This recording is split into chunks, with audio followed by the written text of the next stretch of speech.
Well, howdy there, folks. How are we doing today? Hopefully, you're doing absolutely peachy keen fantastic. And hopefully, you get to feel the blessings of God today. But part of feeling the blessings of God is simply tuning yourself in for them. You know what I mean? It's like a big old TV channel. Sometimes you don't really feel it and you're just kind of like, going through their emotions. You're being like, oh, well, I'm doing the holy stuff. I'm feeling the right stuff. But, not really getting where I want to be. Sometimes folks say that to me. And I think that one of the things that I do try to emphasize on here, when I talk about spirituality and things like that, is that one of the most important things when it comes to actually engaging in spiritual work and things like that is making sure that you're doing it for the right reasons. I would say that there's nothing truly wrong with wanting to do spiritual activity so that you have a better life in this world. I mean, there is sweetness in that. And, I would still say that even if you're enjoying the world, with the blessings of God, there's nothing particularly wrong with that.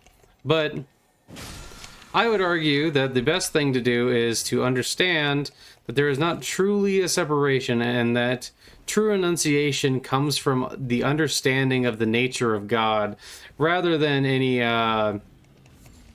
simplistic idea like giving things up physically.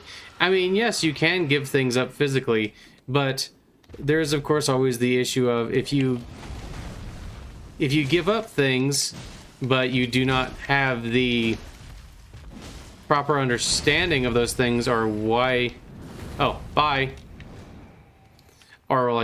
you're giving them up, it's nowhere near as useful.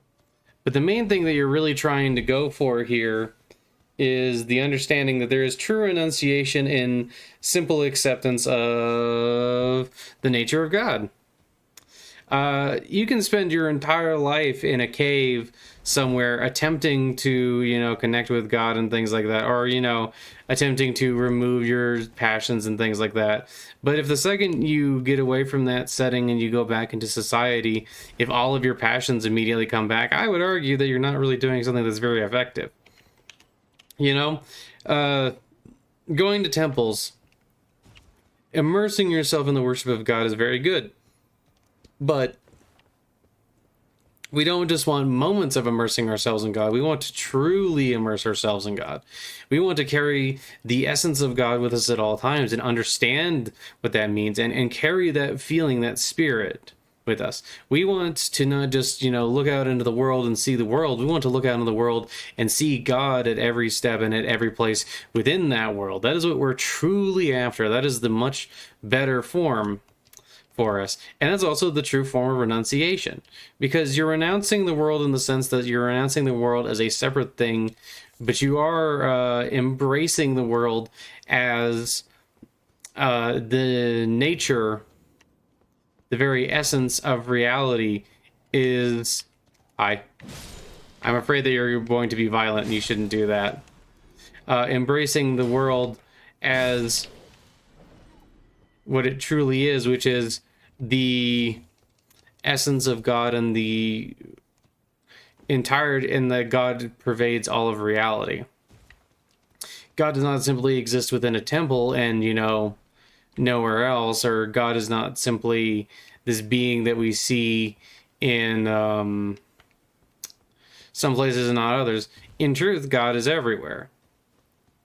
Right? So our real goal is not simply to renounce things and, go into a cave and meditate forever. Our actual goal is to see God in all things, is to understand that that all of these appearances and illusions that we fall for every day, they are merely distractions, and that the reality of what we're really trying to go for is something that is beyond that. Also, look at all these pretty crystals. So, what we should understand, or try to understand, is that God is actually with us in every moment. And that it is not simply this thing where when we are in the brightness of the temple, that's when God is with us. No, no, no. God is always with us. Even in the darkest of circumstances, God is still with us. Even in circumstances that we don't understand and that feel as if they are suffering, they are always with us. And something that becomes more and more clear as you begin to see the world in a non-dualistic fashion is that you begin to see that whether you are suffering or whether you are in pure glee and joy, that same light is penetrating at all times. The light of consciousness is always there. Oh, I believe it pleases, but Tan, I have no intrigue. Wilt thou? I am that I might want well. I see thou art a, but I require I will work with the lady, and she will be cool. But what we see when we actually look clearly upon these things is that light that we see within the essence of joy is also there in the essence of suffering. And that our suffering is merely a caused by our misunderstanding.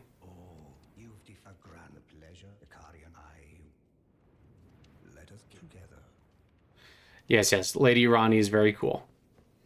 I do like her. She is waifu. Yeah,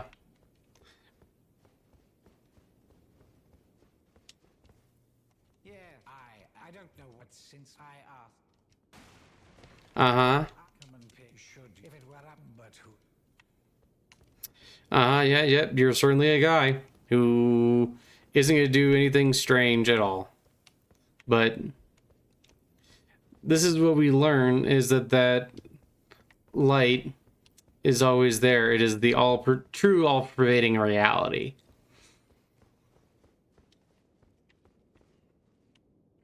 But you may say, is it actually possible to see this reality? And it is. It is a process that can take some time depending on how exactly you go about it. But one of the most important things for you to do when you're attempting to... I shall soon, and it will be this doll's bod still. I look forward. I shall soon, and it will be. I look for. Indeed. But as we go through all of these motions, what we can see is that it takes quieting of the mind and an understanding. It takes the understanding that that is actually the reality there. And once you understand, at least intellectually, that it's there, you can begin the process of actually seeing that reality in, your everyday life. Understand that you have control over the way you react to things. Understand that the essence, that your mind will, wander, and that's not necessarily a bad thing, but that you also don't have to take ownership of every thought which goes through your head, and that you can actually maneuver in a wide variety of ways to get what you want. But one of the simplest is to meditate, and if you meditate long enough, you'll begin to see something. You'll begin to see that your mind will simply generate thoughts, and that honestly you do not necessarily have ownership over those thoughts. Those thoughts will come and go kind of regardless of what you do, and that it takes a great deal of discipline to actually control what comes to your mind, and that one of your first things to do is not to react. You see, a lot of suffering is caused simply by engaging with the thoughts that go through your head. Like you'll have a thought that will go through your head that is something negative, that'll tell you that there is something bad going on, and that you don't like whatever is happening right in that particular moment. Now, if you grab onto that thought and start to follow it, you'll find that it has this this repeating cycle where it will point something out to you, it'll be negative, you'll latch onto it, and next thing you know, you're doing negative things or you're feeling negative. If instead of grabbing onto the thought and latching onto it, you simply look at it, examine it, and let it be, you'll find that these thoughts don't carry on anywhere near as much. And it can take a lot of work, but that's a key element here, is that you need to understand that it will take work. Some people come to this much more naturally than others. But if you come to it and find... Oh, I should attack you. You're a bad man. Oh, I can. That's interesting. Actually, I'm not going to actually do that yet. Because I'm not sure if that will bug my Ronnie quest. It might. So you have to understand that your thoughts are simply there, and that what you should do is breathe and accept them, but don't try to like forcibly change them. Don't try to, repress them. Simply examine them and see them as they are. There's also ways where you can gain a surprisingly deep insight by doing bhakti. By doing worship, sometimes God will open up doors for you and allow you to see things in a much clearer light. You can also see that if you begin to truly engage in bhakti, God will begin to show you the differences in the way you've seen the world previously and the way the world actually is, and the way reality actually is, and that there is, in fact, a great deal of peace to be had by engaging in worship. And that the more you engage in worship, the more you will begin to see God manifest in all reality. There's also a few other things that you should consider. For instance, what is your goal? I frequently try to mention this because I think it's important to understand what are you doing and why are you doing it. The why, if you have a why, I think you can withstand just about any how. I used to think that sounded kind of silly, but the more I've gotten along with my own spiritual path, the more I have found that it's actually very true. And that if you really develop your understanding and your love of God, you will begin to see God in more and more places. If you really, just pour your heart out to God, you can feel the essence and the approach of God in more and more things. And it's kind of interesting to see that, how quickly it can build up and like really come into your life. You see, it's not necessarily that the whole of existence is covered in God. It is that the whole of existence is God. The parts that we consider good and bad, and that are in fact not truly good or bad, but are merely two sides of the same coin.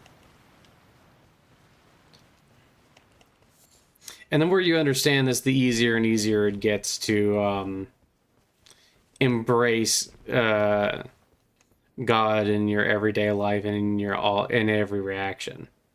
And it's real neat.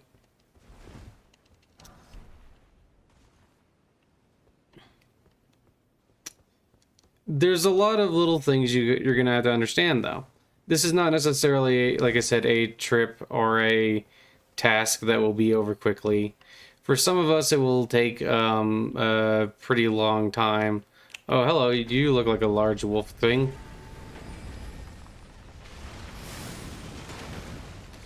Hey, come here.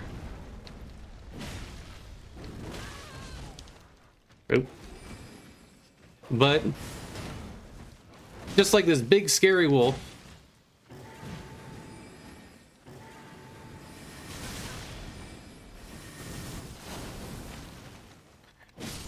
you'll learn that you can overcome just about any challenge, and that it gets easier and easier the more time you put into it. You need to take your time and investigate the truth of